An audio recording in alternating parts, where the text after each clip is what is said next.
Hey everyone, welcome back to the homestead. I am Nadine. Today we're going to head out to the garden to plant our potatoes. The other day you saw how I made our potato slips out of some seed potatoes. Mama. Hi. I have them all here in my little bowl and we're gonna go plant them out in the garden. So let's go. All right, so we are out in the garden and these are the two beds that I'm going to be planting the potatoes in.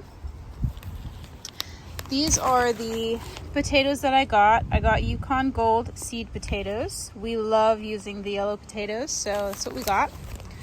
And then as far as the planting instructions go, it says to dig a shallow trench about 4 inches wide and 6 to 8 inches deep. And then place the potato sets into the trench, cut side down, and then cover them with 3 to 4 inches of soil. Do not fill the trench in completely.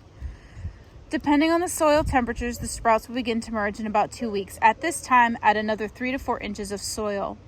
Your crop of potatoes will form between the seed piece and the surface of the soil. For this reason, when the stems are about 8 inches high, add enough soil to bring the level halfway up the stem of the plant.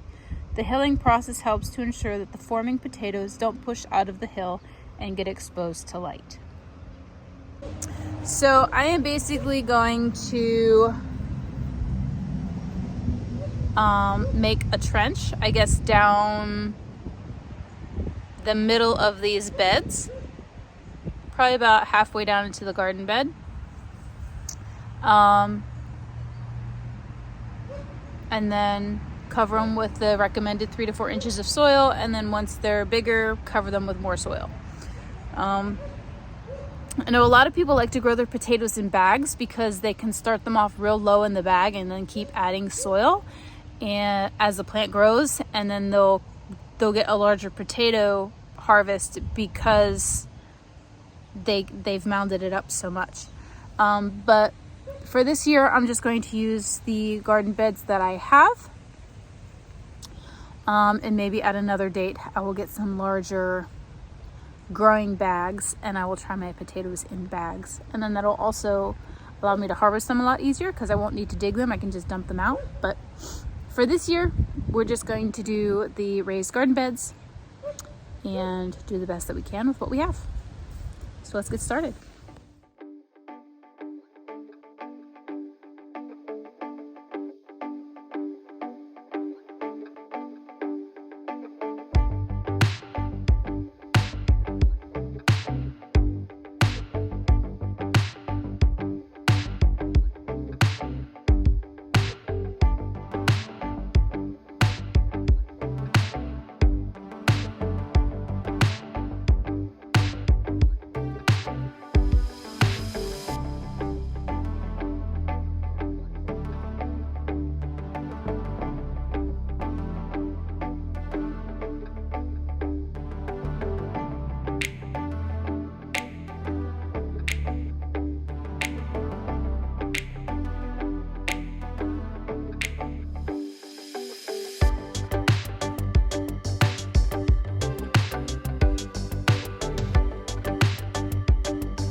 So I just finished planting all of my potatoes.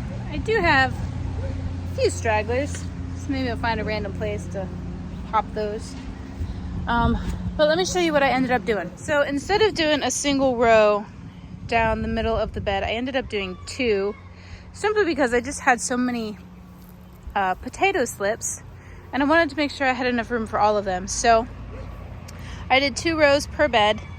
As you can see, I didn't fill in these trenches all the way. There's maybe, I don't know, 2 to 3 inches of soil over top of the slips. And then as they start poking through, I'll just start adding more of this soil in over top of them. The more they're mounded, the more potatoes we're gonna get. So that is the end goal, is to get as many potatoes as possible. So this is bed number 1. And bed number 2 is the same way. So I'm really excited to have another plant in the ground here in the garden. I'm excited to see some sprouts over the next couple of weeks. Thank you guys so much for watching, and remember to grow where you're planted.